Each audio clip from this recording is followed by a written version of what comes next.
Acting President Yemi Osinbajo directs Inspector General of Police to overhaul activities of Special Anti-Robbery Squad.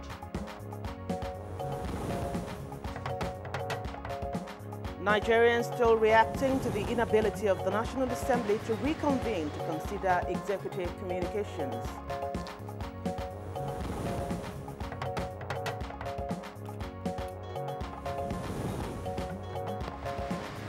Wife of the President, Aisha Muhammadu Buhari, receives World Leadership Award.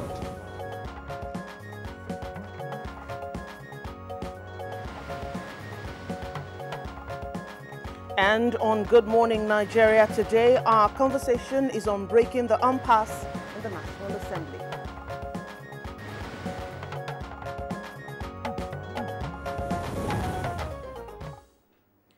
Yes, since the formal defection of some senators from the All Progressives Congress, APC, the governing party, to the main opposition party, the People's Democratic Party, the National Assembly has been embroiled in instability of some sorts.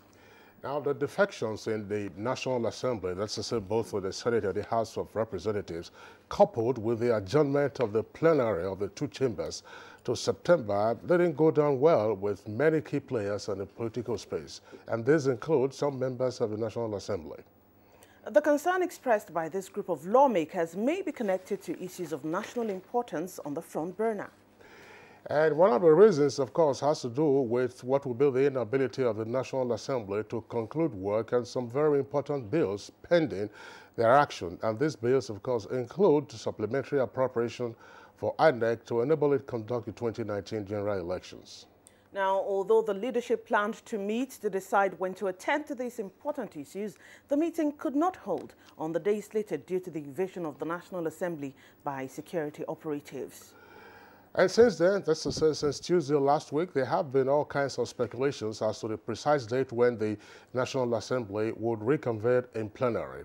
Indeed, at a press conference addressed by the Deputy Speaker of the House of Representatives, there was an indication that the House would reconvene Tuesday, that is yesterday, or otherwise today, Wednesday. But the latest, of course, is that there is now no clear date as to when the House or the Senate would reconvene. And so, as Nigerians remain in suspense as to when the leadership of the National Assembly will eventually call for a reconvening of the National Assembly, many key players are apprehensive on what is likely to happen to Nigeria's democracy. And while the National Assembly continues on its annual vacation, there is also the issue of the calls for the Senate President to step down from his position on account of the fact that he has now defected from the ruling APC to the PDP, which is said to be in the minority in the Senate. Then the question is, how will the situation be resolved, considering the yin and yang currently in the political space? And how is the nation expected to move forward if the imbroglio, as it were, continues in the National Assembly? This is Good Morning Nigeria. We are reaching you live on the network service of the Nigerian Television Authority. We're Africa's largest television network, and that's our principal item for discussion this morning. My name is Kingsley Osadolo. And I am Sheung Olagunju. I join my colleague Kingsley to welcome you to the program. And as always, we have our complimentary segments, which will be brought to you this morning, including newspaper review, business, sports, foreign and entertainment news. But right now, the morning news is next, and Chimobi Walter Naji will bring it to us. Hello, Chimobi. Yes, good morning, Kingsley and Sheung. Here is the morning news. Now, following persistent complaints and reports on the activities of the Special Anti-Robbery Squad, SARS, that borders on allegations of human rights violation, Acting President Yemi Osinbajo has directed the Inspector General of Police to, with immediate effect, overhaul the management and activities of SARS and ensure that any unit that will emerge from the process will be intelligence-driven and restricted to the prevention and detection of armed robbery and kidnapping, apprehension of offenders linked to the stated offenses, and nothing more. In a release by Laolu Akonde, Senior Special Assistant on Media and Publicity, the acting president also directed the Inspector General of Police to ensure that all operatives in the emerging unit conduct their operations in strict adherence to the rule of law and with due regard to international human rights law and constitutional guaranteed rights of suspects. Now, these operatives, he said, should also bear proper identification anytime they are on duty. And in the meantime, the acting president has directed the National Human Rights Commission to set up a special panel that will conduct an investigation of the alleged unlawful activities of SARS in order to afford members of the general public the opportunity to present their grievances with a view to ensuring a redress. Now, exactly 1 week ago, the National Assembly was barricaded by security agents, eliciting condemnations from within and outside the country. Timothy Yusuf takes a look at the incidents against the backdrop of the immediate response of the government to it, with an insight in similar incidents recorded in the past within the current political dispensation. Charge for anything that done to the National Assembly. And it was state-sponsored, because you can remember people like Olisametu, Doyin Okukpe. They came praising what the police did. Another House of Rep has been denied access to the National House Assembly. Nothing has happened because the government is not serious. The National Assembly is the people's parliament. That's the assemblage of Nigerians. Those are the representatives of Nigerians. So whatever that will lead to desecration of that, the hallowed chambers, we must be very careful how we follow it. And meanwhile, Nigerians have been reacting to the inability of the National Assembly to reconvene for the consideration of INEC's budget for 2019 general election.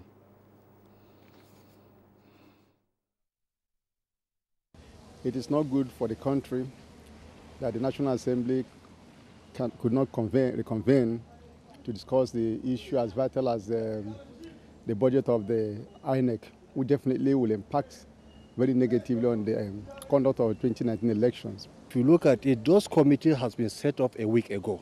What have they been doing for almost a week now that they cannot be able to conclude their request to their report and submit it back to the National Assembly? How we say the National Assembly should learn how to put a clear demarcation between politics and governance. If the people we have in the National Assembly are behaving this way, acting in self-defense, in self-orchestration, then we have a problem. Nigeria is in their hands. They think they can just play with anybody. They think they can do anything they just want, just for their selfish interest. You could have done that included in 2018 budget, or you send it as a supplementary. 2019, we are talking of less than 6 months now. If by now they are still making one excuse or the other, does it mean that it's a way of trying to substitute the election or what? Still on the legislature, leadership of the All Progressives Congress has met with APC senators and members of the House of Representatives, calling on the leadership of the National Assembly to reconvene in order to avoid constitutional crisis. Now, this is among matters of urgent attention that engaged participants at the meeting. Taught us that minority have a right to have their say, but majority must have their way. This is a universal truth. We have the leadership of the National Assembly divided between the opposition PDP and the APC. Then we have to work so hard to ensure that our government is not sabotaged. I'm not particularly happy that we are not able to hold our plenary today. Okay. And possibly tomorrow, because we decided some few days back that we are going to sit and consider those items that are very important and might likely hamper the functioning of the INEC.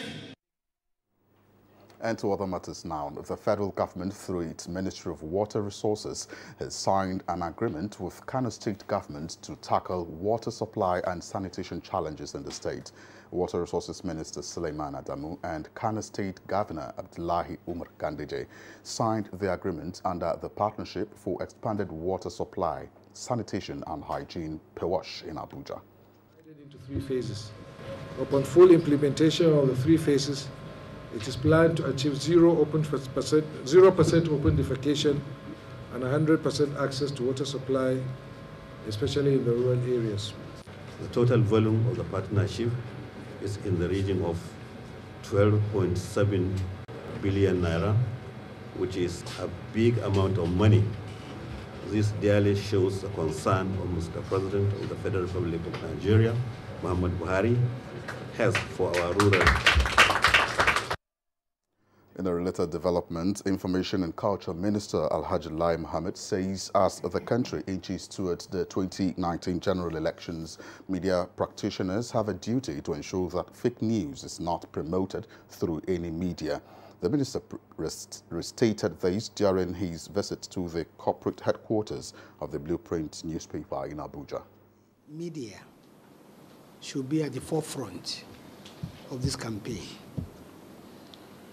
because not only does fake news pose a clear and present danger to the security of any country, but incidentally, the first casualty of fake news is the media itself. The wife of the President, Aisha Muhammad Buhari, has received the World Leadership Award from Abuja University, Suwon, in the Republic of Korea. Now, this is in recognition of her contribution to uplifting the living standard of women and children, especially girl-child education. Aisha Muhammad Buhari's effort and achievement to assure the future of the common people and encourage world leaders to aspire to the qualities of good leadership.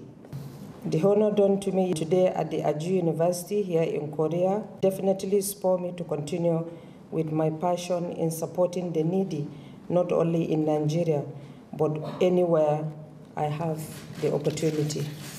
I'm happy to note that as the philosophy of this university will collaborate with my Future Assured initiative under my foundation, Aisha Buhari Foundation, to train students in practical development of acquired knowledge and development of education.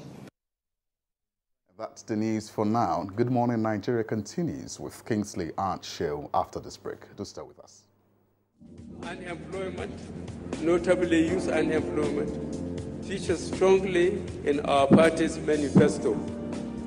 We intend to attack the problem promptly through revival of agriculture.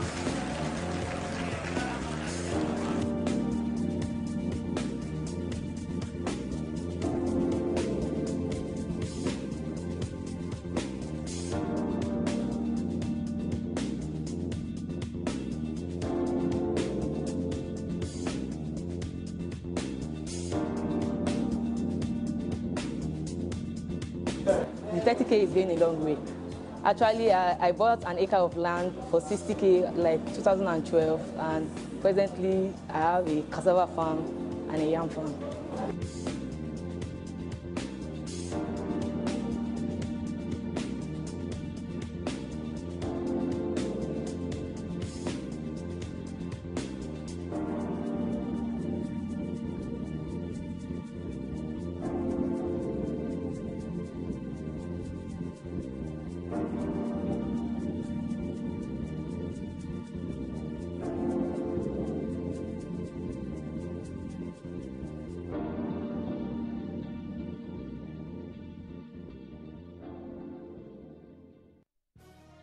Reorganized, trained, and fully equipped, we are the new improved Nigeria Police Force. We fight crime, we bust syndicates. Whatever the crime, wherever the hideout, the Nigeria Police Force will get you busted. Stop kidnapping, armed robbery, murder, pipeline vandalism, and other criminal activities. Be productive. Be security conscious. Join the police force to secure your life and property. This message is from the Nigeria Police Force Public Relations Department. Makes a Niger mom powerful. I trust the power of Dettol's One Capful for bathing. The power of Dettol's One Capful protects from up to 100 illness-causing germs. Be 100% sure. Fake news which is shared for malicious purposes is a danger to our peace and security in Nigeria. Misinformation as fake news is a serious threat to our hard-earned democracy and promotes hatred and misunderstanding between our communities. We are all responsible for stopping the spread of fake news in its tracks. So, always check the source and credibility of any news item. Say no to fake news. This message is brought to you by the Federal Ministry of Information. You in the air-conditioned office with the itchy throat. Strepsils. Girl in the spotlight with the raspy throat. Strepsils. You in the pollution. Yes, you. Dry throat. Strepsils. Hello in the downpour with the scratchy throat. Take Strepsils. Strepsils, with its soothing medicinal ingredients, will heal the harm done to your throat from external factors. Strepsils. Strepsils. Strepsils, for a dry, itchy, raspy, scratchy throat. Helen! Your kitchen gets 10 out of 10. Thank you. This also gets a 10. Should we see the toilet now? Sure. This gets just 1. It is clean. But not perfect 10. Better than my detergent and bleach? Impossible. Challenge? Try the new Apic 10X. Compared to bleach and detergent, Apic sticker formulation removes yellow stains times better, giving you a sparkling clean toilet. Wow. Now you also take that Apic 10X challenge. Also available in 200 ml pack. Cadbury Hot Chocolate 3-in-1, a delicious combination of rich cocoa and wholesome goodness of milk. Just add hot water to get an instant chocolatey treat. Cadbury Hot Chocolate 3-in-1. Just add hot water.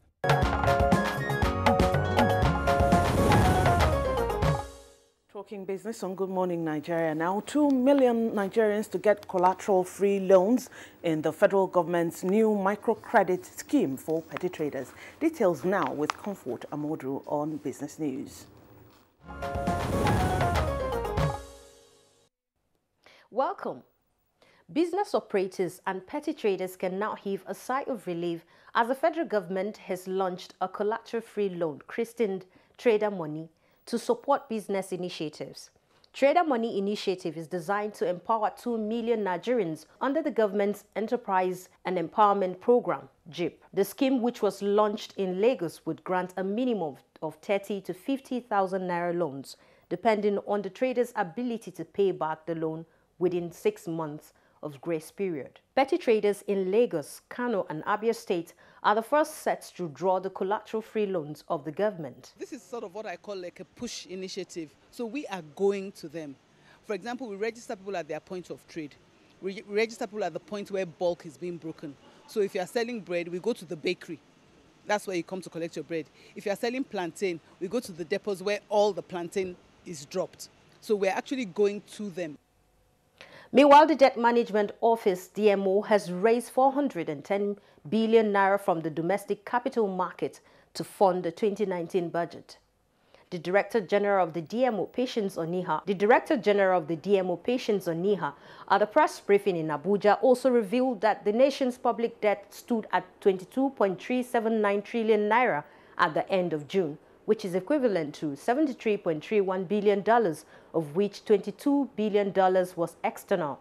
She maintained that efforts by government has crushed interest rate to a region of 11 to 14% from about 18% last year. Available data indicates that as at 30th of June 2018, the ratio between domestic and external debt stood at 70.30 compared to 73.27 in December 2017. On behalf of the government, we've been able to support infrastructural development. If you didn't see what we were doing before, now you have seen Sukuk roads clearly labeled.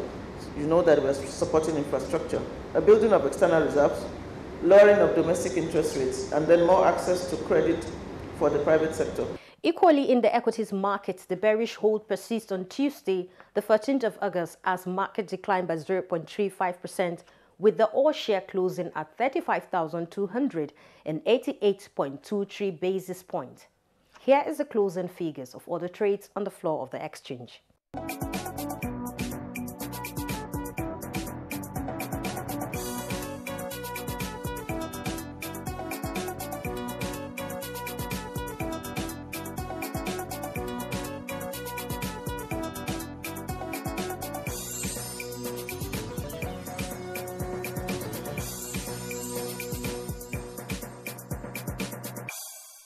And that's business news for now. Good Morning Nigeria continues. I'm Comfort Amodu. Many thanks. Thank you very much, Comfort, for the business news. Next for us now is a review of the front pages of some of today's newspapers.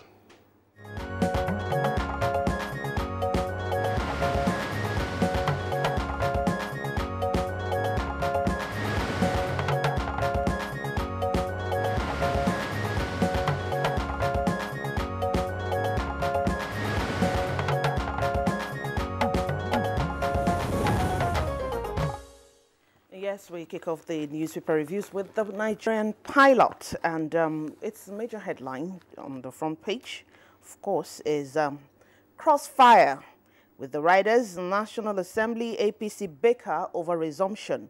We can't recall members without report to consider, so says Saraki, that's the Senate president. He's postponing resumption date for personal interest. That's attributed to the APC. Declares Saraki's action treasonable. And then above the main headline, INEC registers 23 political parties, extends CVR exercise. Ebonyi people must be healthy to vote for us, Governor Umahi declares. Donates 2 X-ray machines, coaster bus to Fetha.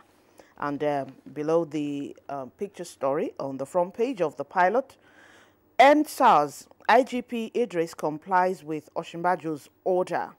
And there are other pockets of headlines there down the page. PDP will not change its name. That's attributed to Sule Lamido. FG commissions 1.1 billion naira flood control projects in Adamawa. WHO, federal government protect 150,000 people from yellow fever in Katsina. Attempted kidnap, suspect on tramadol overdose, dies 9 days after. Well, Kingsley, you've been talking about that. That's right. Contempt court insists INEC boss must be arrested to appear before it. Let's talk about these issues on the pilot. Well, I'm sure the other newspapers The other papers have it. Before we get into the headlines also on the front pages of the other papers, just by the way now, as it were, the tramadol kidnapper in Ondo State passed away on Monday evening, because yesterday on Good Morning Nigeria, of course, we recalled what occurred last week when they had fallen asleep, after the first day of his arrest. And then it lingered up to the weekend, 5-6 days.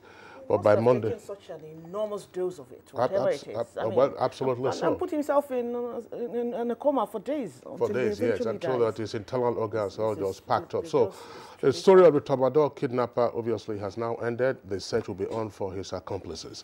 Now, the other papers that we have, and indeed the other stories, they're also focusing on politics. I will just go from top to bottom, but let me take the lead story from the Punch newspaper, which is also on the National Assembly, and it comes with a kick-up. Oshiomhole, Saraki will be lawfully and democratically impeached. With the rider, I insist that 49 senators cannot preside over the affairs of a house in which APC has 56 senators. Another rider says, Senate governed by rules, not dictated from outside the chamber. And that's according to Senate President Saraki. Details of the story can be found on page 7. And then above the nameplate of the Punch newspaper is the headline, Lawmakers can sit anywhere in Benue, Speaker replies court. That's on page 11. And then Obasanjo can't tell us who to vote for. That's according to Tinubu, the leader of the APC. And Lagos APC adopts direct primary. Details of that story can be found on page 10. And then an earpiece there, one of the two beside the name flag, supplementary budget. Saraki and Dogara explain delay. That's on page 2. And you see the photographs on the front page, the main photographs there that show the bridge that collapsed in Genoa. That's in northern Italy yesterday. 35 feet killed as bridge collapses in Italy. It's a suspension bridge. Unfortunately, it caved in. No fewer than 35 persons are feared dead. NUJ IPC demand release of detained Premium Times reporter. That's page 7. And as Sean read earlier, INEC okays 91 political parties for 2019 polls, disqualifies 121. Those are the stories, plus, of course, Oshibajo orders IG to reorganize SARS. I'm qualified and not desperate to be president. That's according to former Vice President Atiku. So let's take a look at the stories. Yes, the crossfire, incidentally, that's our topic for discussion this morning. That's I mean, right. every day new things happening, bring more issues coming up for us to know that this impasse might take a while before it dies down. It might take a while. And the earpiece I read from the Punch a moment ago dealing with the supplementary budget as to why there will be a delay. The spokespersons to the Senate President and the Speaker of the House of Representatives issued a statement yesterday indicating why the National Assembly couldn't reconvene yesterday, nor could it reconvene today. And a number of the members are said to have proceeded on their holidays as they directed when they closed the years, when they shut down plenary. And some of them have also gone on pilgrimage. But there's also a technical aspect that the joint committees of the National Assembly, let's say of the House and the Senate, were working on aspects of some of the communication that the President transmitted to the National Assembly, and that the reports were not ready. So if they precisely if they reconvene, it will be an exercise in futility. That is according to the spokespersons to the leaders of the National Assembly. And as you said, the fireworks continue. Party chairman of the APC has said that Saraki will be lawfully and democratically impeached. And of course, Saraki is responding that they are governed by rules. And the other major headlines across the newspapers is the SARS issue. You know, there's been talk about end SARS lately because of some of the activities of some of the operatives of the SARS. So let's go to the Daily Sun, which has it as its major headline. A kicker, as Osinbajo reads the Riot Act, SARS shake-up. With riders quad to existing state zonal commands under commissioner, now to engage in intelligence gathering, fight armed robbery, kidnapping. Operatives barred from stop and search. And we go below the picture story on the front page of the Daily Sun. Khan declares 3-day national prayer for peace, security. Arrest warrant on INEC chairman stands, judge insists. As Commission registers 23 new political parties. That's another story, a developing story there, the arrest warrant of the INEC, on the INEC chairman. And why Buhari will win in 2019, that's according to the presidency. When the End SARS campaign started some months ago, the police high command took some steps to realign the operations of SARS, because what appeared to have occurred was that the operatives of SARS were now going beyond their mandate. It was a special anti-robbery squad. Of course, on account of the spike in kidnapping activities across the country, the SARS then incorporated that into part of their operations of dealing with armed robbery. But it would appear from the various reports that were published or broadcast from time to time that SARS operatives now started also getting into financial crimes, all in the name of chasing the so-called Yahoo boys. That any apparently good-looking young man was arrested on the street, and oftentimes there were also instances or allegations of extortion. You know, if they found you riding, say, one favorite car, I don't want to mention the name of the car. They found you riding that very car. They will ask you, look, what do you do? You know, where did you get it from? Take us to your ATM. You know, all kinds of extortion. So now that the operations are going to be streamlined, we do hope that indeed, yes. One would think that it's the lack of streamlining of their operations and then letting them know their bounds and the limits of their operations.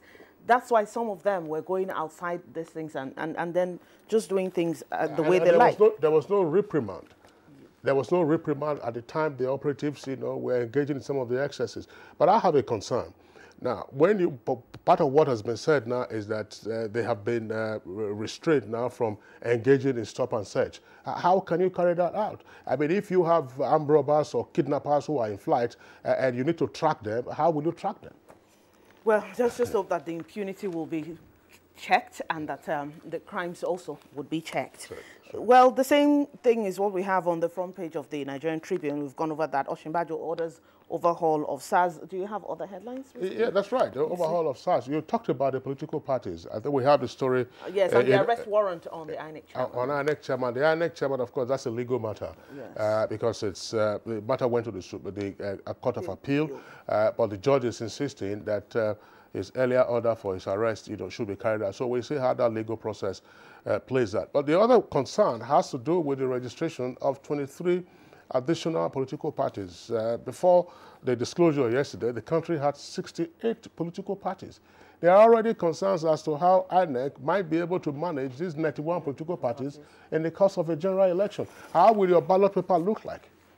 When you are having so many instances of rejected ballots or invalid votes, how will you manage a ballot paper containing 91 political parties with, I don't know what the logos look like. I'm sure that we'll start seeing all kinds of, some will have a snail, some will having all kinds of animals, crocodile, and so on and so forth. Let's quickly take a look at the front page of the Nigerian Tribune. Down the front page, there are a couple of stories of concern there. Electricity workers threaten to shut installations. That's the Nigerian Tribune.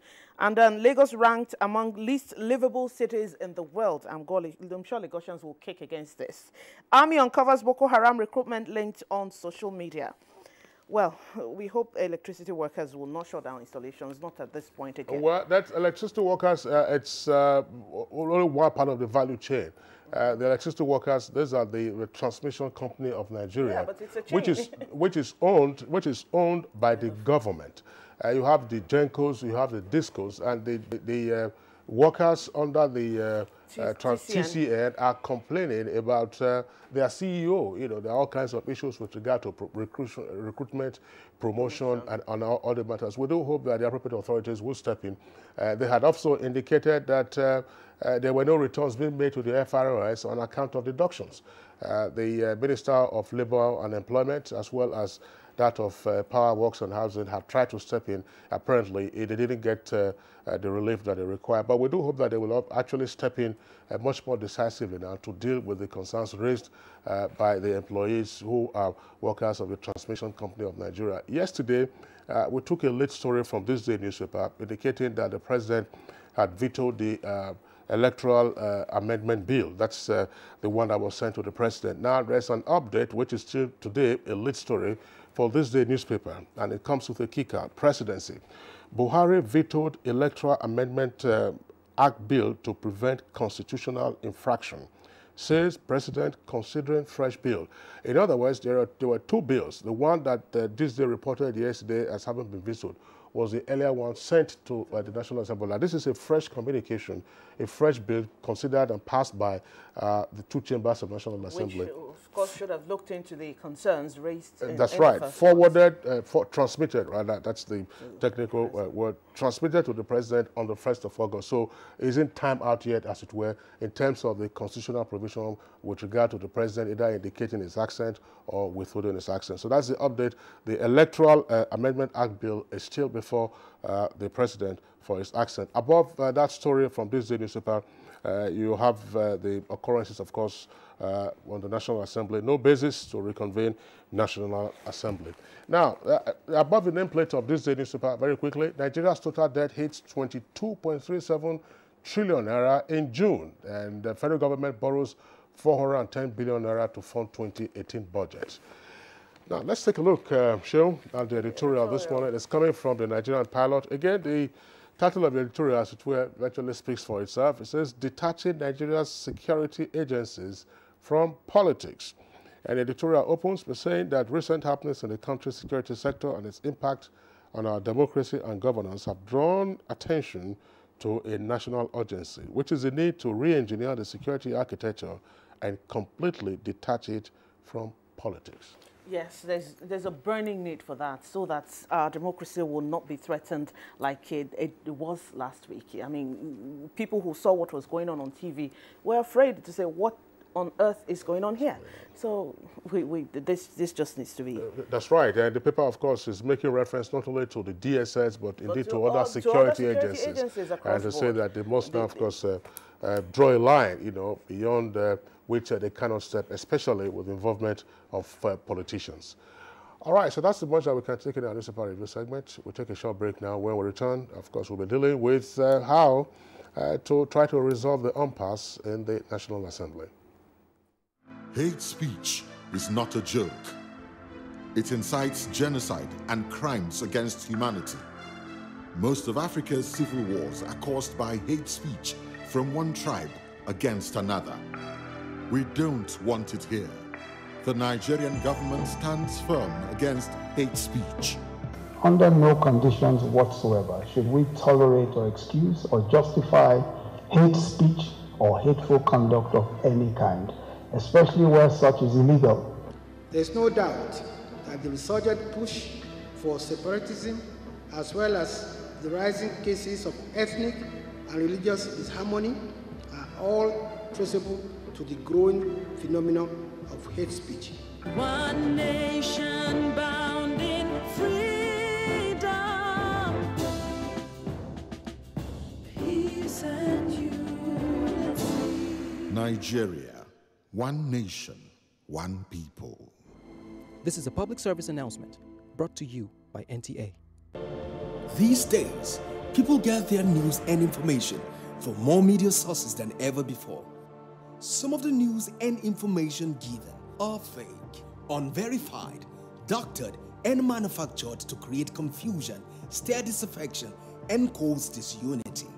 Before you believe or share any news, ask yourself, is this real? Is it from a credible source? Is it verified or verifiable? Fake news is dangerous. Whether you do it for fun or for political gains, real people can get hurt. Fake news, don't create it, don't spread it. This is a public service announcement from NTA. Dettol team is visiting schools to teach children how to protect themselves from diseases. Do you know how we get illnesses like diarrhea, cough, and cold? No! They are spread through germs which are everywhere. You collect germs that cause diseases. You pick up germs from any surface, like when you don't wash your hands after going to the toilet, while playing. And then you can get sick because of germs. That's why you need to fight germs to stay healthy by washing your hands and taking your bath with Dettol soap to protect from up to 100 illness-causing germs. Wash, wash, wash your hands. What you have to do is bath, bath, bath yourself. Dettol soap every day. Wash, wash, wash your hands. Madam. Brought us as usual. As usual. You have no problem. For the three you are welcome, sir. As usual, yeah? I was welcome. You take that one. You take that one. You don't understand? We want Nigerian homegrown rice. Finish. You don't have? You don't have? Join the rice revolution today. No other rice that tastes like Nigerian rice. Are you sorry? That's the Nigerian rice we are talking about. Chocolate made in Nigerian rice. Healthy food. I'm going to bring Mrs. Mobu to come to chocolate rice of made in Nigeria here. And see how it are made. Correct. And how they are cook it. Correct. Homegrown rice are good for your health. It boosts our economy and give employment to our people. This message is brought to you by the Federal Ministry of Information and Culture. For years, the NTA has been promoting science, technology, arts and crafts under the tagged name National Children's Expo. We are set with another edition as we gather children around Nigeria. Junior category ages 6 to 12 and senior category ages 13 to 18. The theme for Expo 2018, achieving self-sufficiency in agriculture, meeting the challenges of security and exposition of alternative energy as pathways to national development. Date, October 21st to 25th, 2018. Venue, NTA Headquarters Arena, Area 11, Garki, Abuja. We are set to celebrate the best of innovation across the country. For more information, please call the following numbers. NTA ETV, promoting learning.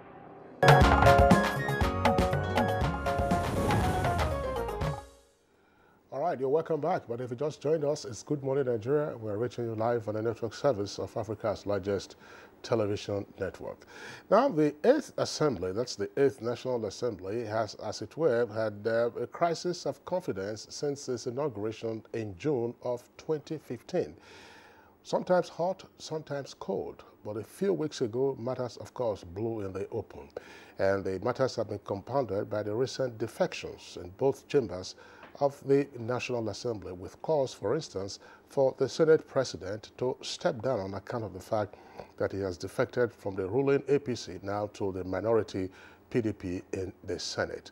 And the matter, of course, again, has been further compounded by the fact that the National Assembly proceeded abruptly, some would say, on its annual vacation to resume sometime in September. There have been calls for the members to reconvene, and there were attempts, of course, to reconvene this week. Unfortunately, that didn't quite pan out. The crisis of confidence continues, and it's now been described as an impasse, with threats and counter-threats and allegations and counter-allegations. Last week, the country witnessed the siege laid to the National Assembly by operatives of the DSS, again with its own consequences. How should the lingering impasse in the National Assembly be resolved? We have guests with us in the studios here, as well as at some of our network centers, to discuss these issues in greater detail. First, again, we'd like to welcome a familiar face now, Good Morning Nigeria public officer himself, who's been in the House of Representatives as well as in the Senate, distinguished Senator Ita Enang, the Senior Special Assistant to the President on National Assembly Matters, Senate. Senator Ita Enang, pleasure to have you again on the program. Thank you very much. Thank you. All right. And then also here with us in the studios is the political affairs analyst, Prince Bumola Martins. Prince Martins, pleasure to have you on the program. Thank you. All right. And also joining us from our Kaduna studio is Professor Kabir Mato, a member of the Kaduna Exco and a political analyst. Thank you very much for joining us, Prof. Thank you. Good morning. We also have a guest in our Lagos studios, and Senator Mike Ajebo is a member of the 6th National Assembly and a member of the National Association of President, National Association of Catholic Lawyers. Thank you also for joining us. Good morning, viewers. Welcome you. Well, let's begin the conversation, of course, by getting, it will be a ranking senator, I believe, Ita Enang, so you will hear that precedence to him. Senator Mike Ajebo, let's begin with you at our Lagos Network Center. Could you attempt to contextualize what has been playing out in the National Assembly? Actually, I think that there's a big misapprehension of issues here. Political party leaders are unnecessarily overheating the polity. The situation is this. Number one, by Section 60 of the Constitution, the National Assembly, both the Senate and the House, have powers to regulate their own affairs. And based on this, they issued some standing orders. And under the standing orders, if the Senate or the House is adjourned to a particular day, and the leaders of the political parties in that house, in a house like the Senate, for example, approach the leadership of the Senate and indicate that due to national emergency or whatever reason, it is in the interest of the public that they should reopen the assembly. The rule of the Senate, in this chapter 3, says that the Senate president may. I'm happy that Senator Ita Enang is here because he was a chairman of the rules, in the Senate at the point in time. So the issue now is, have we heard from the leadership of the Senate and the House to indicate whether they perceive the situation the same way as the leaders of APC has portrayed it? Because all along, I've only been listening to one side of the story by the leaders of the APC, and I haven't heard much from the leaders of the PDP on the issue of reconvening the House. Be that as it may, the most important thing here, observing the rules of natural justice, or the altering pattern, you must hear the other side. Then to make matters worse, I just saw an advert on the NTA now, which stated clearly about issue of hate speech. I think what we are descending into now is more or less getting into hate speech by one party against the other. And that is frightening because it's overheating the polity. And I don't see any cause for overheating the polity, because the issue at stake is the INEC budget.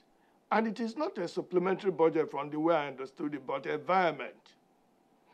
And we have to give chance to the both committees, the joint committee, the finance committee of both houses to meet and come up with something. I hear that both the President of the Senate and the Speaker of the House have issued a statement that those two committees have not even finished meeting. And if you look at the volume of the money involved, and if it is for environment, it affects other aspects of the budget. Therefore, they have to look into all these things and come out with a viable position. Even if the executive budgets it this way, the Section 81 of the Constitution gives the National Assembly power to look into it. If it is environment, Section 80, subsection 4 of the Constitution does that. So I don't know why we are overheating the polity unnecessarily. Kabir Mato in Kaduna now. And Professor Mato, when the distinguished senator was speaking now, he seems to have enumerated that this looks like a misappropriation of issues and then unnecessarily heating up the polity. Do you agree with that, or what's your take on the impasse in the National Assembly? Well, thank you very much. I do not agree with the view of Senator Ajebo that the polity is being unnecessarily overheated. First of all, let me try to say with all sense of sincerity that what's happening today is not an impasse. It's just a matter of nomenclature which Nigerians are trying to give what I perceive basically as a deliberate attempt by the leadership of the National Assembly to respond to the yearnings and aspirations of Nigerian people by way of cutting short whatever break or leave there in to come back and look at a budget proposal that is intended to lay a solid foundation for perhaps a free, fair, and credible election come February 2019. This basically is the question, and it stems from a very a very obvious reality. And what's the reality? The reality is that there's this serious apprehension on the part of especially the presiding officers of the two chambers that in the event they reconvene, something that they do not like is likely going to happen to them. This is really the way I see it. It's not about overheating polity. It's about what I will say a continuous dereliction of responsibility on the part of the leadership of the National Assembly. For God's sake, the 2018 budget was before the National Assembly for a period more than 6 months before it was passed. This is very injurious, to our body policy. This is very injurious to our economic, and social policies as a people and as a nation.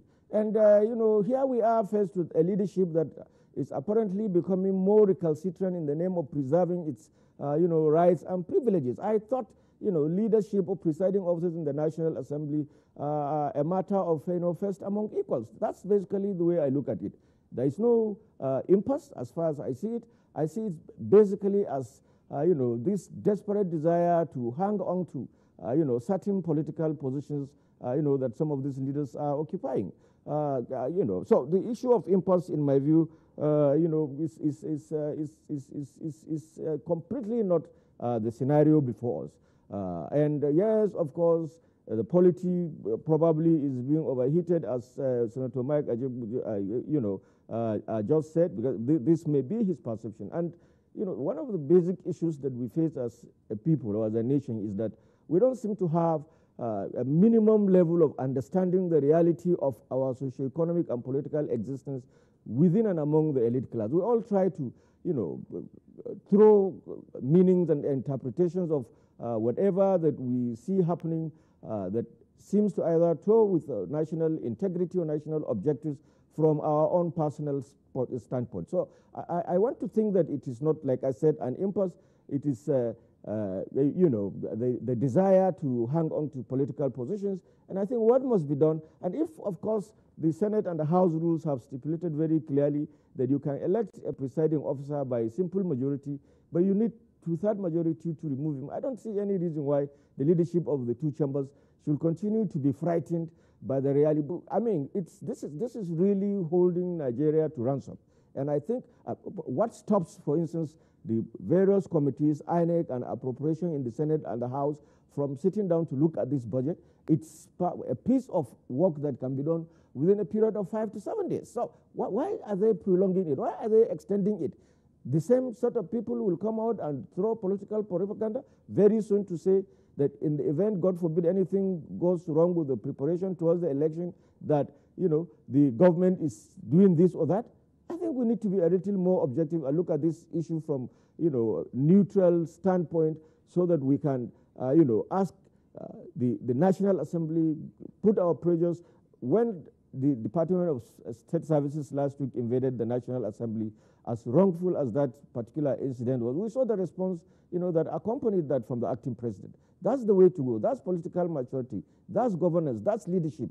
You know, but for a Senate, for a House of Representatives, I mean, I can't understand why the Senate President or the Speaker will say that they saw no basis of reconvening the National Assembly. Of course there is basis. Of course there are reasons, even for the fact that the nation is under tumultuous political tension, defection, as far as, you know, peripheral third world capitalist formation like the one we are operating today, trying to grasp the meaning of Western liberal democracy is concerned, is what you will continue to witness, is what you will continue to see over time. So I don't see anything wrong with that, but I want to call on the Senate, I want to call on the House of Representatives to look at Nigeria, to look at the project that is ahead of Nigeria, the 2019 election, the welfare of the people, and they need to fast track, because the efficacy and efficiency of any legislature is measured in terms of its capacity to come forth with proactive legislations, laws, for the good governance of the particular political entity. This seems to be lacking in this scenario.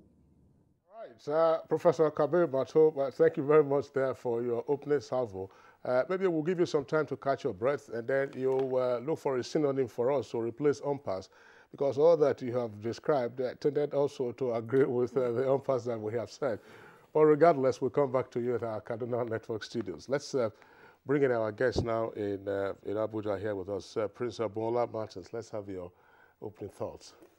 Well, thank you very much. Good morning, Nigerians. I think, I don't know why we are all shying away from the truth. And I don't know why we are... Who are those shying away from the truth? A lot of people who should know better. Okay, let me start this way. We're all alive for all in this country. When the DSS Director General, Daura, the former one, wrote a letter that he's not supposed to do in the first place to the National Assembly, to the Senate President. And everybody, even the opposition, were glad. Nobody was saying anything. I mean, it was okay for them because it suits what they are doing. Nobody's thinking, what could be behind this thing? Why a former DG Director General of SSS, who is meant to be responsible to the President, could write such a letter to the Senate President as against the wish of the President who is serving? Everybody kept quiet because it's okay. No noise in the social media, no noise in the mainstream media. Okay, it's okay. Now, when the same... Which letter are you referring to? I'm referring to the letter that, that stops Magu from being, confirmed as the chairman of EFCC. Everybody kept quiet. Now, the moment the same man mobilized his SSS official to block the National Assembly, there's shout. Everywhere, everybody's complaining and there are a lot of issues. We are not thinking, what is leading to all these things? Who is playing this game? And like someone told me, say, look, from the beginning, say, look, the former DGSSS has been always playing along with the Senate President. It's just like a tool for them to use. We have no evidence. No, I just say someone. Buttress that. No. I'm just saying someone just said that to me. And if you look at exactly what is happening, you realize that some certain things are happening that it shouldn't have happened. I will give you an example. The National Assembly should be a place for, at least for where the common man can say, we have, where someone can represent us and tell the world and do what things that will suit us. But unfortunately right now, I respect all the senators because it's not easy to get there. But the truth is, are these people really serving us? If a Senate who knows that the budget is very critical to the lives of even the poor and the rich. And then you found out that these same senators will delay the budget even 6 months more. They pass the budget when you know that there is rainy season. Even the president won't be able to execute some certain project like roads and other things at the time you are passing the budget. Everybody kept quiet. Nobody see anything wrong with it. It looks normal. And then at the end of the day, if the government could not really carry out some particular thing, everybody start condemning the government. So I think if you look at all these things, you know that the Senate itself, with due respect to them, they are not totally, not all of them, but most of them are not totally honest with Nigerians. It seems that personal interest has overridden the national interest, and they are trying to load it on everybody. If you speak the truth, they will say you are speaking for the government. The only thing some of them want is just come out, condemn the government, good or bad. But where the government has done wrong, let us tell them they have gone wrong, and that's okay. And where they have done well, let us tell them that they have done well. But at this point, the Senate has not done justice to us as people. And I think that they should start to think now. I think they should reconvene, because the reason why you see all these things is because somebody is scared, will I be impeached, will I, and all that. But your personal thing shouldn't be the issue. The Senate is not the right of anybody.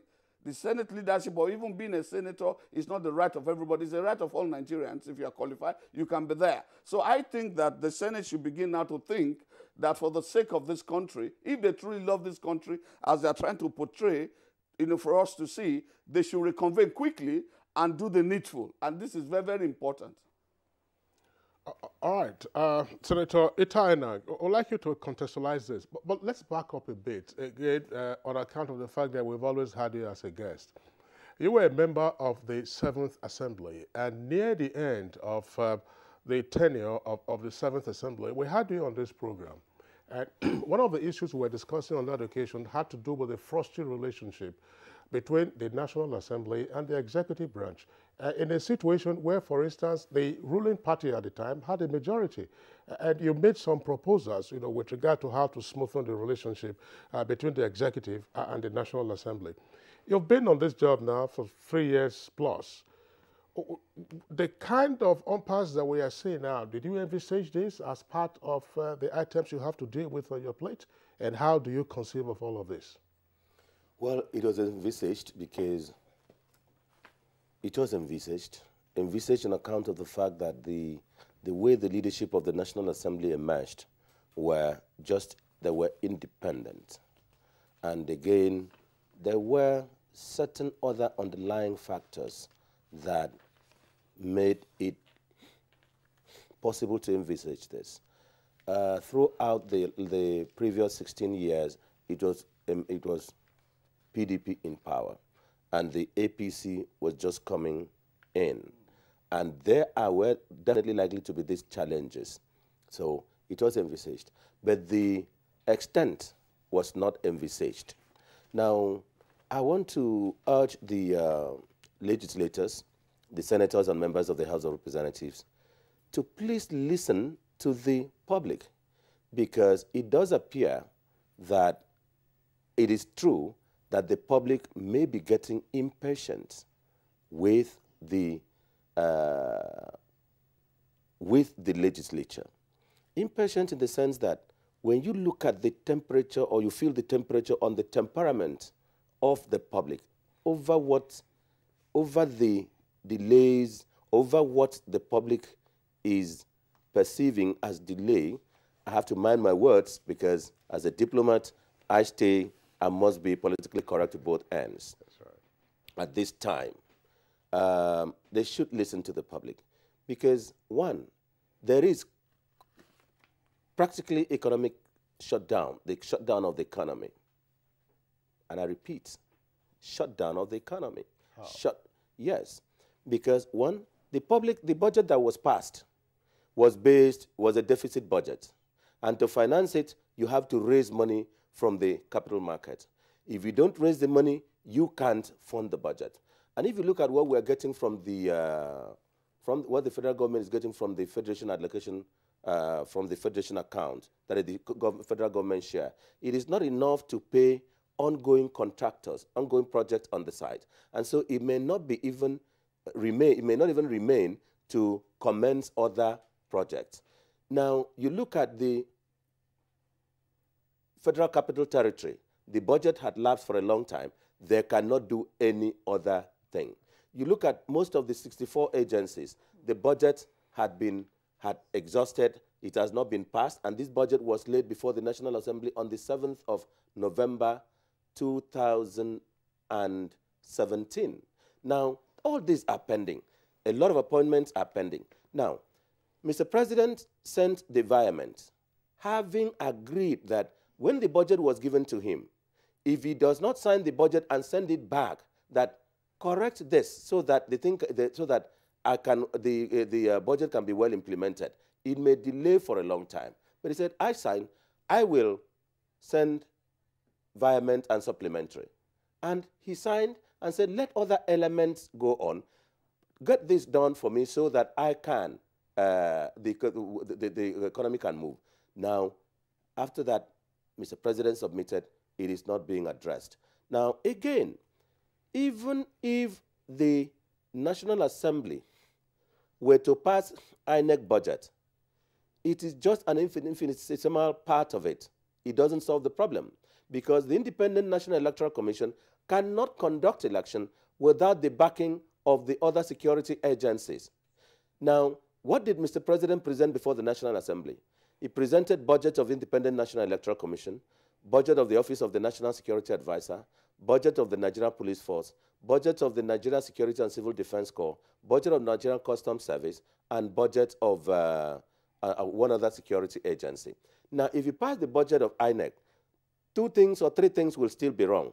One, unless we raise money, and that raising of money cannot be done without a resolution of the National Assembly, it may still not be possible to have enough money to finance the budget, including conducting election, including the security agencies. Now, Mr. President had made this request, and it is lying on the table of the National Assembly. Again, and this request is to raise the sum of $2.78 billion US, 2.7 US dollars from on the Eurobond in the international capital market. Now, it is another one is to raise the sum of 82.5 million US dollars to refinance, raise that to refinance part of the 500 million US dollars debt which matured on the 12th of July. Sorry, I have to get into these details for the public to know exactly where Nigeria is. I have been a lot diplomatic, but I think like a father in a home, sometimes you don't let fathers don't let the children or don't let the public, the family know exactly what it is. But I think we have to bring out little pieces of what it is and Nigeria and President Buhari will not want to touch any money, even if it is on his table or on his drawer, unless the National Assembly approves it. So I'm pleading with the National Assembly. Yeah, there could be these issues. There had always been issues. What is happening now, I wouldn't say it is impulse. I wouldn't say it is shutdown. I've used those words though. But I would say it's political activism. But let this political activism not get to the extent of being a danger to the country. Nigerians are the first persons to be served. And the legislature, I know they appreciate the pivotal role they play. It is the first arm of government. It is the first listed in the Constitution. They are first to approve the money before the executive can touch. If they don't approve the money, the president can't touch the money.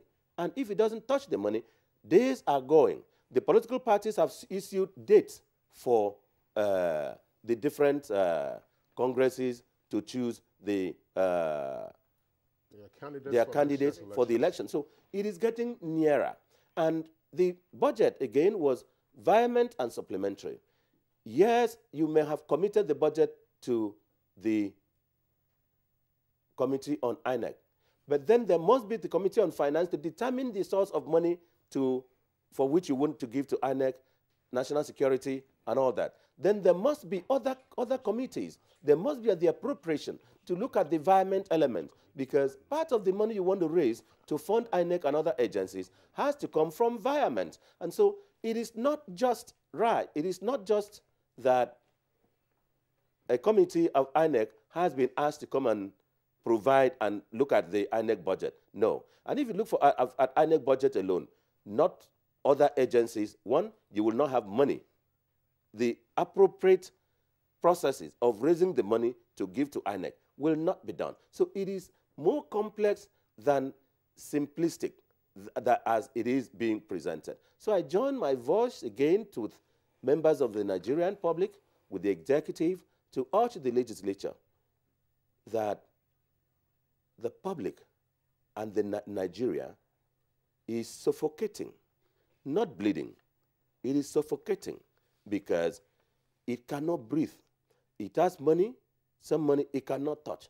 It is looking for money in the capital market which is available. It cannot borrow because the Constitution had vested powers in you. And please come back, exercise those powers. I can understand their apprehension, yes, but it is normally going to the issues that, because the National Assembly too has raised some issues, especially this.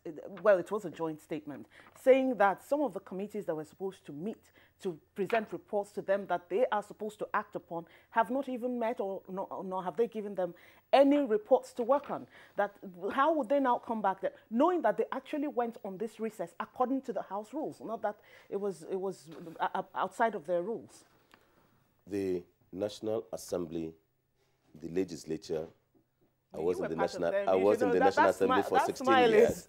I was in the National Assembly for 16 years. Okay. The legislature has ingenious ways of carrying out its functions. No committee of the legislature can meet to consider anything unless it is committed to her, unless the leadership of the National Assembly commits that assignment to that committee. The assignment is committed either by resolution of the House on the floor, or the presiding officer can say, yes, we have an emergency. I instruct this committee to meet on this. Now, if you direct them and you give them deadlines, they will meet and bring out what you've asked them to meet. So, yes, they don't need to sit because there is no committee report. But first, commit these things to the committees. That's number one. Number two, there is always, when there is an emergency like this, you don't need to commit most of the things to the committee. You come in and sit as in committee of whole. That is, the whole House takes the matter and passes it. We've had situations in the National Assembly where a matter arises and it is taken, that it is, a communications comes from the president that day. It is considered, taken that day, read that day, and considered and passed that day. You know, I want to say that the legislature, the rules is the rules of the legislature, and they can, they can suspend the rules to do some other thing, and then immediately after that, the rules becomes restored. I want to say that I give it to the National Assembly. I praise them because they had scheduled all these things to do on 24th, 25th, and 25th, 24th, 25th, and 26th. All these things were scheduled in the order paper, in the notice paper to do. But it was just the holiday, the exigency they had on the 24th, which prompted an abrupt adjournment. So having had that intervening reason, a force majeure, a reason that is not yours, now please consider that they were right to have adjourned, because it is it is conventional to have a 2-month break. So it is not that they have gone on break irrationally or unreasonably. It is standard. Even the legislature, even the judiciary, they have what we call the legal vacation. 2 months it is, sometimes 9 weeks. So the legislature is actually right to have proceeded on vacation. But now the law, the standing orders also provides, when there is an emergency, when there are issues that were not considered, you are to reconvene. Again, it is provided that the leaders of the political parties represented in the House can represent to the presiding officers that there is a need to convene. That representation may not be known to the public. It may just be presented in the manner that they normally do it. That is not a back channel thing. So it cannot even be said that the leaders of the political parties have not represented. But I want to say that I've listened to the political parties and they met. Members of the House have started by themselves urging the leadership to reconvene the House. And I believe that from the public pressure, from the suffocation of the economy, and the near anger of Nigerians, I think they will convene. I must say that I've been working with the leadership, and they are finding ingenious, convenient ways of reconvening, and they are very determined. Kingsley, a lot of semantics are being thrown at us here today, but then we all have to agree that there are issues between the National There's no doubt about that. and the executive. That's why we said it's on impasse, by the way. I mean, we said that, sure, I agree with you. Let's go over to Senator Ajegbo in Lagos. Senator Mike Ajegbo, I've been listening to the other guests, and in particular now Senator Ita Ina, crunch the issues with regard to lingering appropriation and environment matters. What's your reaction? I'm not completely happy with the way Senator Ita Ina presented it, because we were together in the National Assembly. I was in the Senate and he was in the House. On the issue of money matters, it is it's guided by the Constitution, not by the standing orders. And here the Constitution provides that about the Finance Committee, the joint meeting of the Finance Committees. If that is the issue, these committees need to meet and present a paper to the to both houses of the National Assembly. You cannot suspend the Constitution. You can suspend the standing orders, but not the Constitution.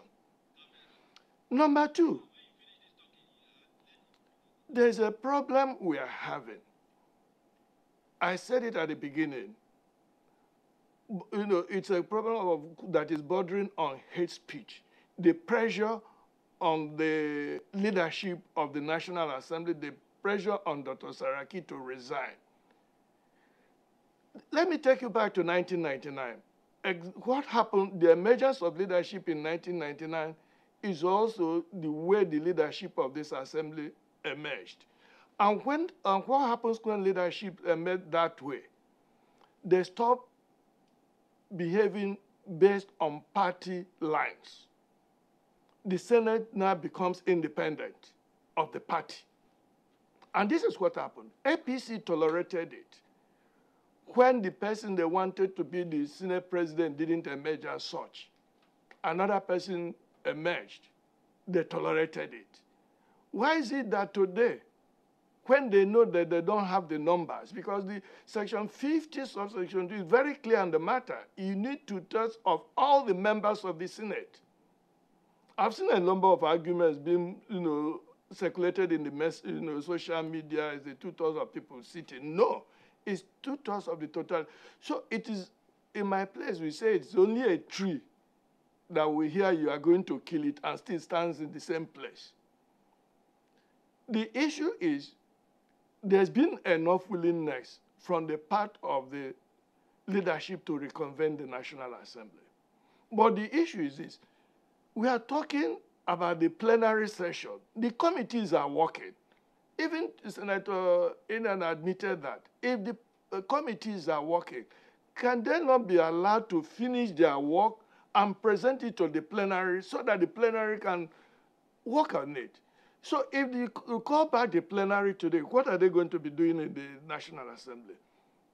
Another set of agitation will come in, overheat of the polity. Please, can we allow them some time? And I'm sure that the leadership of both houses are not unreasonable. They are listening to what the public is saying, but unfortunately, they have not educated the public very well as to the workings in the National Assembly. Every bill passes through a number of stages. That's what the Constitution says. So they have to follow those steps. And I'm sure by their indicating they wanted to meet on Monday, to reconvene on Monday, that shows willingness on their part. But when they sat there, they discovered that the committees have not finished their work. So, and I know for sure that a number of the senators are not easily available. They have to come back from wherever they are.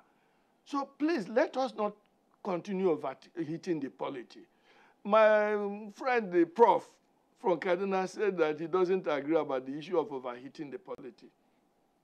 There's overheating of the polity. People are getting worried. The issue of hate speech is coming into it, and this is very dangerous for the country. Please, let's take it easy. But then finally, what happened to what is called planning? I'll ask Prof this question. We knew we are going to have election in 2019. We submitted a budget in November last year. Senator Twina was with me in the National Assembly. We've always screamed, we need the proposed plan at about 6 months before end of the year to enable it be passed for it to take effect from January. We are already in August. The budget for next year, the draft has still not gone to National Assembly. We are going to have the same problem. Why can't we plan in this country, for goodness sake? This is my problem. Then after, we now start pressurizing the legislature to pass the Appropriation Act, while the planning was not done as I went due. That's my problem. We have an impasse. There's a hate speech. Please, we have to calm down the polity. Unfortunately for us in Nigeria, we don't have enough elders who can call people to order and say, look, stop this rubbish. I know in England, they have Committee of 1929 in the Conservative Party. I remember when Mrs. Thatcher was in Paris and said she was going to recontest. As soon as she came back, Committee of 1929 told her, rubbish, you cannot just go and recontest that way. You have to pass through that Committee of 1929. I remember Al Gore, when he won the election in the US, he had a problem too.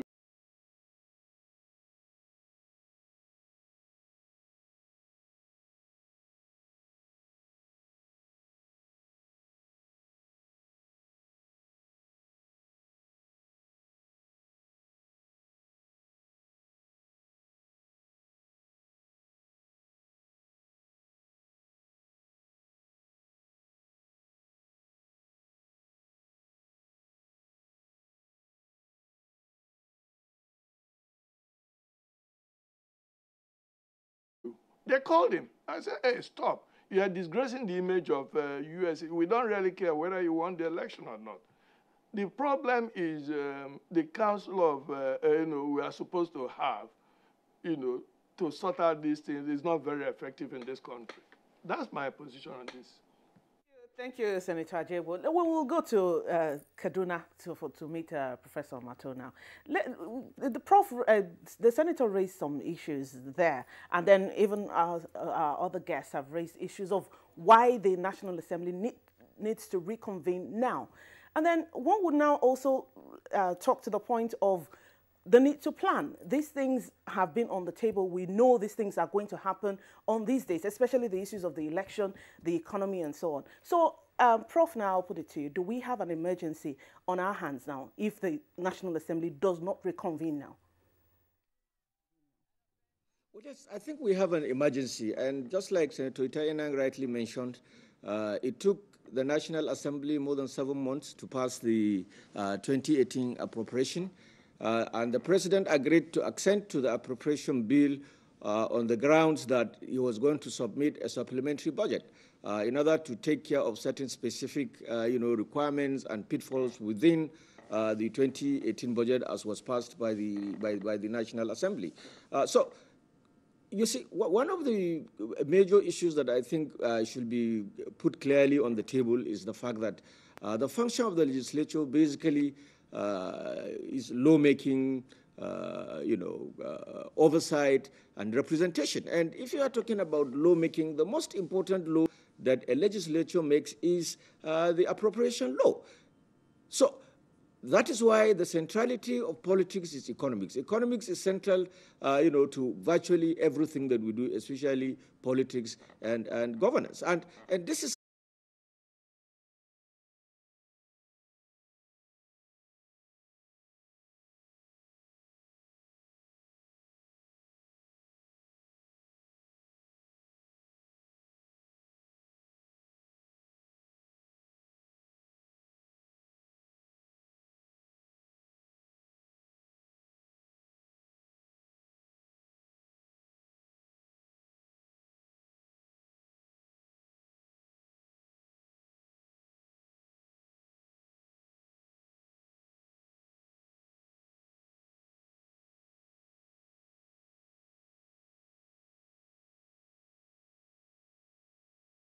fine gentleman, distinguished Senator Mike Ajegbo, who is, calling for the formation of an elders committee that will be more or less advising on critical issues or intervening when, the political system is under hit as it is today.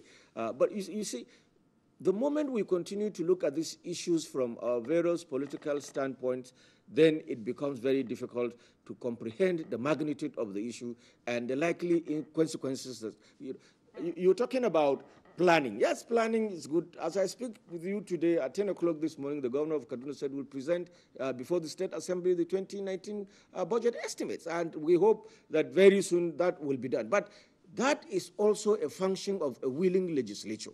A legislature that will dump very important documents such as budget. I am personally an external member of the National Assembly because I have provided consultancy services and other technical, inputs in the last 16 years of this, 16 years, in the first 16 years of this civil rule. So we know the ground rules, we know how these things are done, and we know when the need to change from the old order to the new order is more imperative than it has ever been. And the support of the legislature is very, very critical. It cannot continue to be business as usual. Once the leadership of the legislature feels uncomfortable with the executive, it becomes a problem. And this is an abuse of the privileges that this particular APC administration, in my view, is bringing to the table. We were in this country, in the first 5 years, from 1999 up to 2005, the Senate had 5 different Senate presidents, and we all know why. All the 5 states in the southeastern state had 1 Senate president between 1919 and 2004. This is not a government that, in my view, is twisting the legislature or the leadership of the legislature. It's a straightforward matter. It's a matter that has to do with the future of Nigeria, with the well-being of the citizens of this country, and I'm optimistic that reason will prevail over and above any personal, desire or objective on the part of any of the presiding officers, and then let them. Committees can work at any time, but like Senator Itayenang said, the leadership of the chamber will have to first of all refer the particular item to the committee or the committees before such committees will work on them. Are we sure they have done that? If they have done that, what is taking time? This is a matter of emergency. And any issue that has to do with emergency is normally given a treatment, that characterizes that type of emergency. And I'm of the view that this is an emergency and the leadership of the National Assembly should have a rethink, just like Senator Inang said, so that Nigerians don't continue to get angry. And I'm also thinking that this continual suffocation of the Nigerian economy and political space by personal ambition has the consequence of probably drawing more, condemnation, not just condemnation, but, ill feelings and hate on the, in the minds of Nigerians. I don't believe that the call by the APC chairman for Senate President to leave is a hate speech. That's not hate speech. Yes, you are elected there and your party, the leadership of your party didn't want you to be Senate President, but the entire senators said you should be because you belong to a majority party. That's given. Now you have stepped away. I am of the view that the Senate President should follow the line of Senator Akpabio, who first of all resigned as the Senate Minority Leader before decamping or before defecting to the APC. So you cannot leave APC that controls more than 50% of the Senate and insist you want to hang on to power. I mean, it's honorable. You are a politician. If you think you can win and come back anytime, and if you think you can win majority seats in 2019, please resign, go back, contest, and then come back. If I were in the National Assembly, if I'm in a position to do that, I will simply declare the seat of the Senate President vacant. Professor Kabir Mato, thank you very much there for your thoughts again. We'll return to you. Let's bring in Prince Martins here with us in the Abuja studios. Yeah, well, I think we need to get something in the right perspectives. The question that I want to ask the Senate is, these committees, are they committees set up outside the Senate? These are committees set up by the Senate themselves. So the problem is the Senate themselves. So if they know that, they know the importance of this budget. We all know that's why they are there. So if they have this thing, with them before now, what they should have done, because they know the importance, they themselves, they are going to run for an election. So they know the importance of it. They should know that they have time frame to be able to do this before they go on recession. But the problem they have is personal. For me, if you ask me, this is my personal opinion, we delay everything. We make it a little bit difficult. This is my own personal opinion. And that is why I'm saying that the problem still goes back to the Senate. If they know, and I think they know, that this budget should be passed before now, if it is something that has to do with their own personal self, I'm sure it will not take them weeks to do it.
With the entire country, that's why you see it. But like one of my colleagues just mentioned now, if it is the Senate or the Senate president is thinking, because if we reconvene, maybe someone is going to impeach me and all that, I think it is like, it's more of a personal thing. Because if you move away from a party that has a majority in the Senate, and the party that has this majority is saying, we want you out. For me, it's not life and death. I don't know why in this country it's always difficult for us to resign when there is need to do so. We just want to kick to power no matter what happens. I think that is the problem. So my advice, even to the Senate president, is for them to reconvene quickly, because the common man on the street is not part of this committee they are mentioning now. They know this committee, they set this committee up, and they should know that the committee should know better that what they need to do, they should have done it even before now. It's not to wait till they're about to go on vacation, and then they are now giving us excuses that because, it's their right to go on vacation, so for that reason, we have to understand. We cannot understand, because we know that they should have done this before now. This is just the point, and I think they should begin to look at this now. And like the other senator mentioned, that they should be, like the budget for next year should have been by now. When the one you already have, you cannot even do it. You want me to submit another one when you already have one, we are not even touching. So this is the problem, and I think the Senate should sit up and should do the needful. Thank you very much, Prince. Now, we'll take a short break now. We've been having robust discussions on the... Run, hide, report. Don't try to run towards the terror scene to save the situation, because there might be a second bomb blast or another attack. Run far away and take cover. Make sure you are safe first.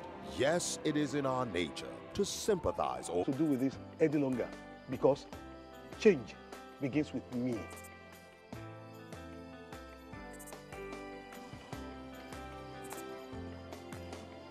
Oh boy, wetin him talk make sense. Oh boy, make we carry this ladder comot from here.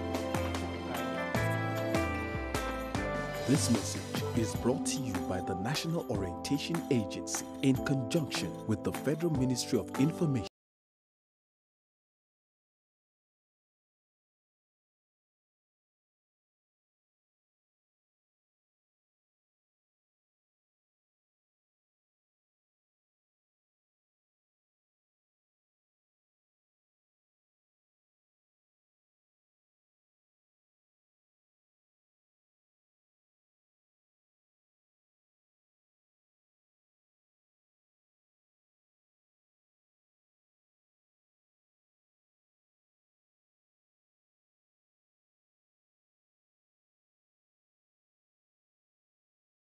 And culture.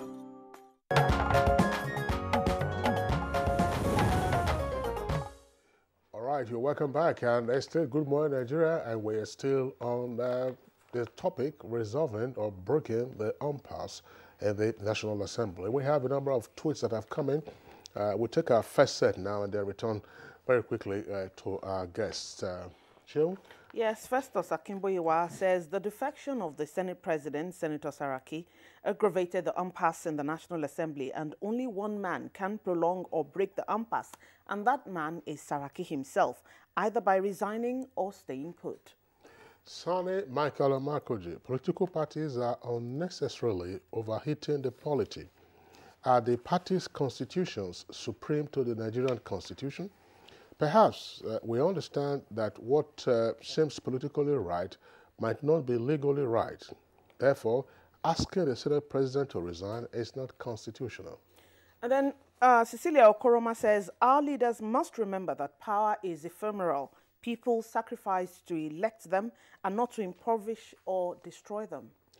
Victor Onomo, Senator Itainag, I'm proud of you as an Akwa Ibomite. Now, if the urgency required by the INEC budget cannot move the Senate President to reconvene the Senate, then he's up to something. The 8th Senate is not working for the interest of this country, because if the urgency required cannot compel them to sit, then the National Assembly is selfish. Now, Chris Anyarum says it is not correct to attribute to the National Assembly the inefficiency of government. Why did it take the government this long to present the budget for the security agencies now, knowing that election is next year?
This is from Change to Progress. It says National Assembly leaders, unfortunately, all from PDP from the beginning, have become a cog in the wheel of progress with their belligerent attitude. Now, the apprehension of leadership change is self-serving and not in the interest of the public. If you have a majority, you don't need to be afraid.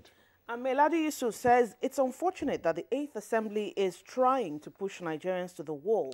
The leadership of the National Assembly should listen to the voices out there and act more rationally. They shouldn't forget that ultimate power lies with the people.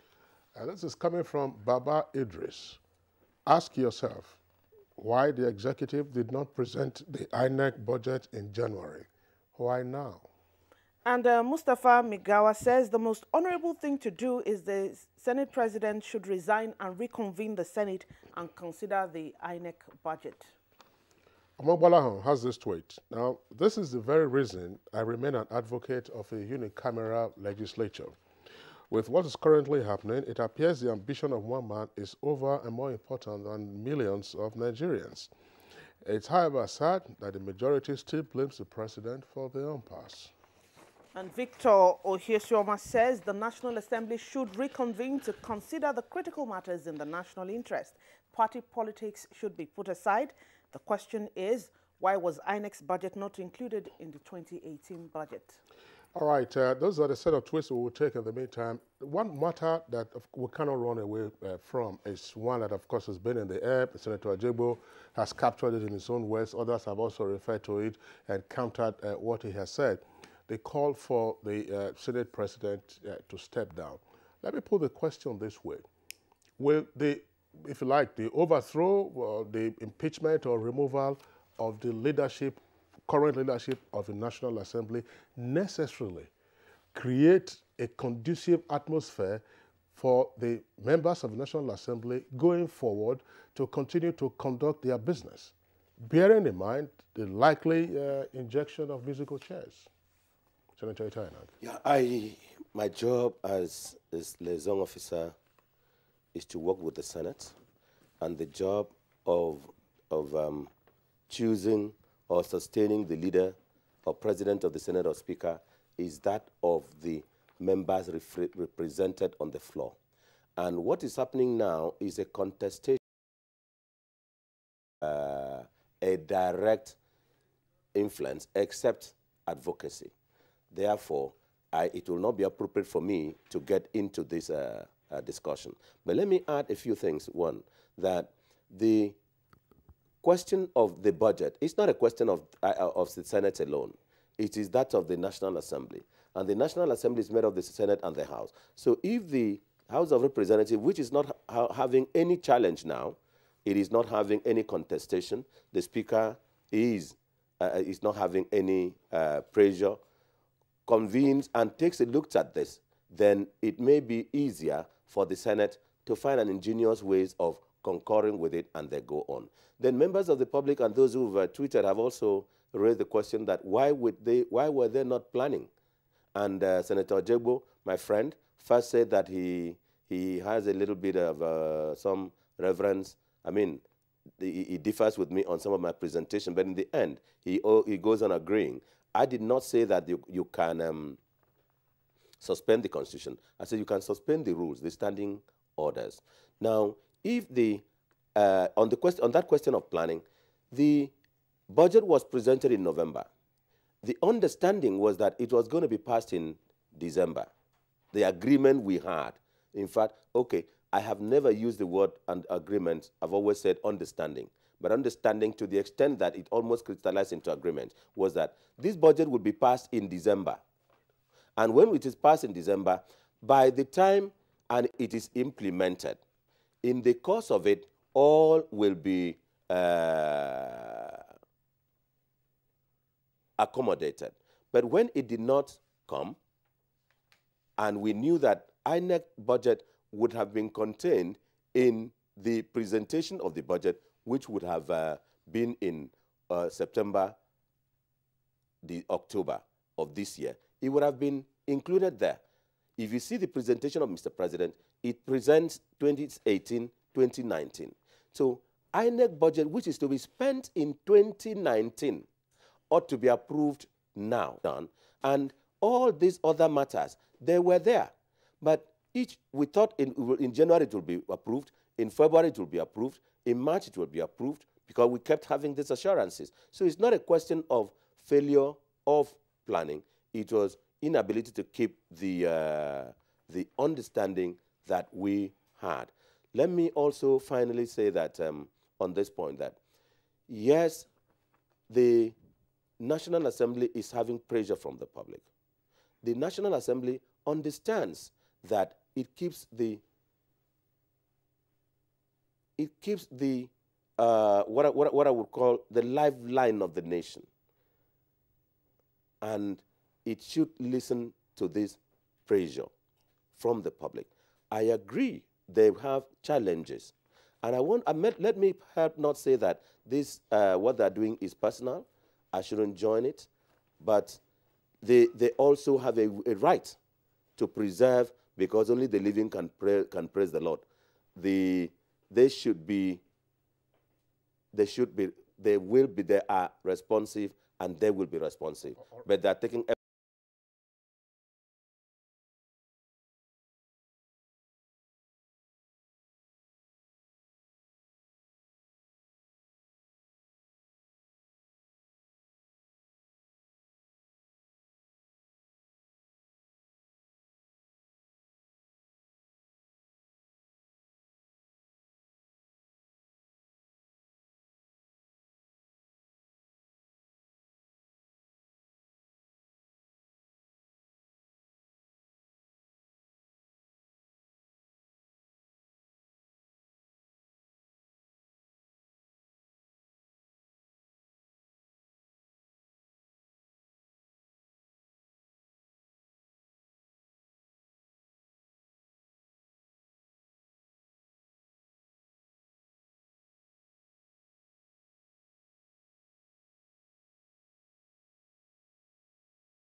every step to respond.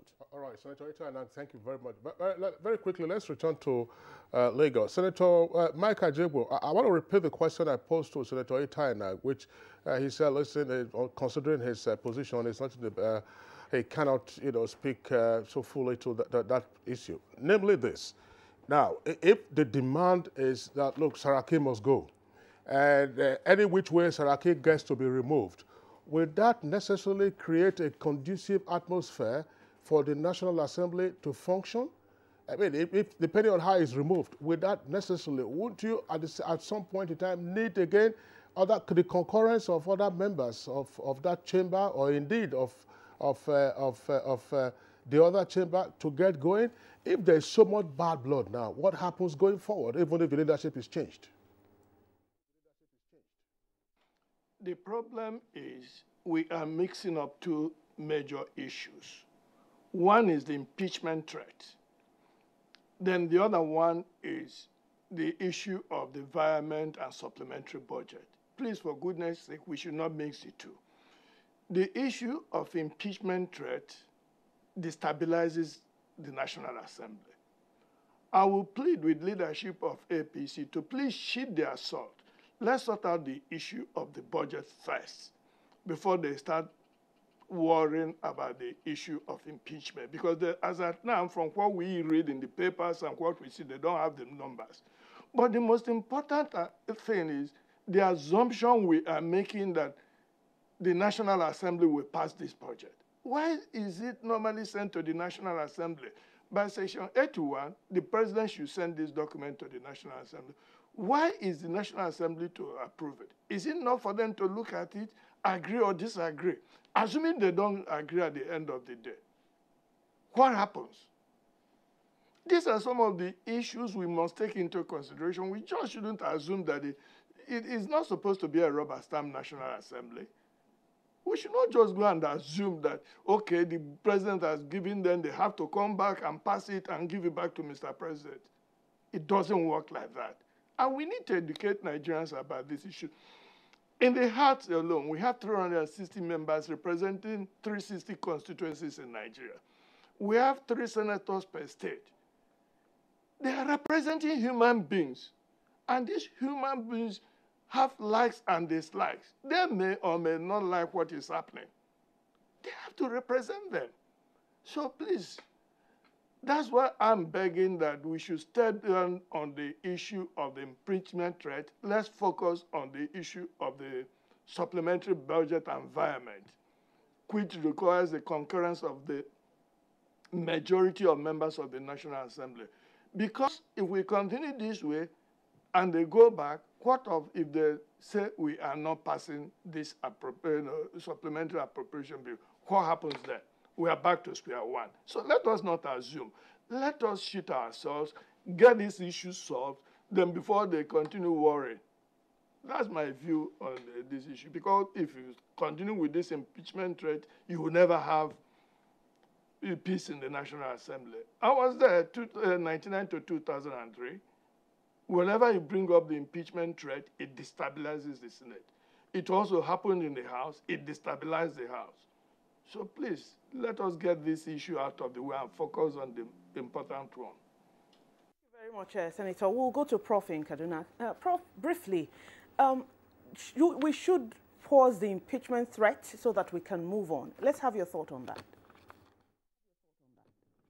Well, it's not about a threat. I think it's a matter of constitutional responsibility for the leadership of the National Assembly to reconvene immediately and take a look at this national emergency. That's one, and that's necessary, and that has to be done. Secondly, I'm also of the view that the leadership of the Senate or the President of the Senate should resign immediately. It's a matter of honor and integrity. So many reasons abound. The Nigerian Senate has never been as childish as it is today. We used to see crisis infighting within the chamber of the House of Representatives. That has not happened in the last 3.5 years. The senators are now exchanging blows. Unfortunately, we hear very terrible things coming from, the Senate, a Senate of the Federal Republic that is supposed to be a regulator, a moderator. It's simply a chamber that is supposed to appease, to make sure that there is a representation, to assuage the feelings of the smaller units within the Nigerian Federation. We appreciate when the House of Representatives, because of its nature of, population, young, vibrant, exuberant people, we appreciate when they quarrel. But we have not seen that in the last 3.5 years in the House. We have seen it several times in the Senate. So the Senate has successfully taken over. And what is that? A function of leadership, coupled with the fact that you don't occupy a position that does not belong to the, yes, the Senate has the powers, if it desires, if the members so desire, to elect, somebody from a very minority party to be its president. That is agreed. But the case of the Senate president today stems from the fact that he contested, even though against the interests of his party, being a member of the majority party. And he is discontented with the way, the manner the party is run. The honorable thing for him to do, like I said, is to simply and quietly resign from the Senate presidency. That wouldn't change anything. In fact, in my view, it will stabilize the Senate. Throughout this republic, we have never seen a time when a Senate president or a speaker was impeached. The Senate presidents, the 5 of them that were removed by the government of Obasanjo, were forced to resign by the virtue of the crisis and heat that they had in the chambers. So that's also the way, in my view, an honorable way that Senator Bukola Saraki should follow, should take it, and he will remain relevant politically. Clinging to the position of Senate President, in my view, will continue to heat up the polity, and at the end of the day, the National Assembly will be certainly in the very bad books, records of the Nigerian people. And everything we do is recorded. You might not realize the implication of your action today. Obviously, it is recorded, and it is going to be represented long probably after we are not living. So I think the way to go now to resolve the impasse is, well, I don't agree it is impasse. To resolve the confusion is for the Senate to reconvene immediately, the House of Representatives to reconvene, whatever committees to look at this, proposals of the President. And like Senator Ajebo said, it is at the discretion of the legislature to agree and to disagree. But it's only when they disagree that they give the executives the opportunity to revisit or review some of these areas of contentions and disagreement. But if this document and proposal is not looked at, it's unfortunate. Professor Kabir Mato, thanks a lot. Very quickly from Prince Martins. Senator Ajegbo says it's important to at least strategically segregate the issue of Saraki, stepping down as Senate President versus considering the request for environment and a supplementary appropriation. Professor Mato, of course, you just listened to him, says, no, let the Senate President go. And I pose the question to you. If the Senate President is removed any which way, will the National Assembly, in particular the Senate, have the presence of mind to continue handling its business of lawmaking and oversight? I think in the first place, if I were the Senate President, on my honor, I would have resigned by now. But you are not. Unfortunately, I'm not. Maybe that's why the Senate is where they are today. In the first place, what is wrong in impeaching the President of the Senate? I mean, why should these people take this thing personal? It's not, this thing shouldn't be all about the Senate President. It should be all about the country.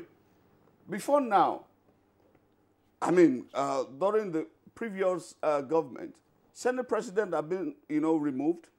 It never affected the budget or anything. So we shouldn't blackmail using the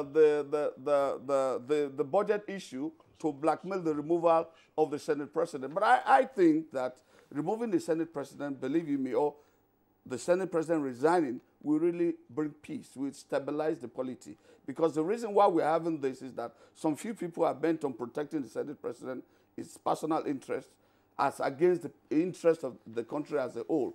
And the moment this Senate President leaves, you see that it's going to be peace. And the Senate will move forward and things will begin to work. But because the whole issue is more personal, it's about ego, it's about, no matter what, it's either I destroy the whole thing or I remain here. So if it is like that, then are they really serving the people that elected them there? Because that was not why we asked them to be there. This is the issue. Thank you, Prince. We're running out of time.